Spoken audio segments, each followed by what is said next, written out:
Hi friends, welcome to Skyflight Networks. ఈరోజు మనం focus చేసుకోబోయేది బన్నీవాస్ బండ్ల గణేష్, విజయ్ దేవరకొండ మరియు మహేష్ బాబు చుట్టూ ఇటీవల చర్చ అయిన ఒక వివాదం. బన్నీవాస్ గీతా ఆర్ట్స్తో పాతకాలం నుండి పనిచేసిన ప్రొడ్యూసర్ ఇప్పుడు తనకే చెందిన బన్నీవాస్ వర్క్స్ బ్యానర్తో మిత్రమండలి సినిమా దివాళీ కోసం సిద్ధం చేస్తున్నారు.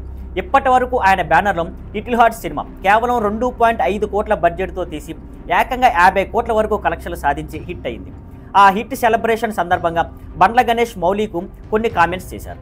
మౌలి విజయ్ దేవరకొండ, మహేష్ బాబు లాంటి స్టార్ హీరోలతో పోల్చబడుతున్న విషయంపై ఫేమ్ కంటే క్రాఫ్ట్ మీద దృష్టి పెట్టాలని సూచించారు. ఇండస్ట్రీలో ప్రతి ఫ్రైడే ఒక హీరోకి వస్తుంది అని చెప్పి తాత్కాలిక ఫేమ్ను గుర్తు చేశారు. కానీ ఈ కామెంట్స్ అందరికీ నచ్చలేదు. బన్నీవాస్ మిత్రమండలి ప్రమోషన్స్లో స్పందిస్తూ ఈ సందర్భంలో అసహనం మరియు నిరాశ అనిపించింది. వేదికను ఓవర్ షాడో చేయకుండా వెంటనే స్పందించలేదు, తరువాత ఫోన్ కూడా చేయలేదు అన్నారు. కొంతమంది బండ్ల గణేష్ చెప్పినవి రియాలిటీ చెక్ అని భావించినా చాలామంది హిట్ సెలబ్రేషన్లో ఇలాంటి కామెంట్స్ అవసరం లేదని అన్నారు.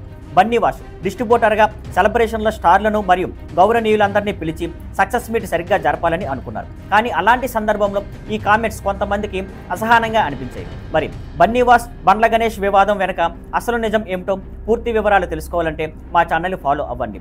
See you on Skyflight Networks. Thank you for watching. Please like, share and subscribe.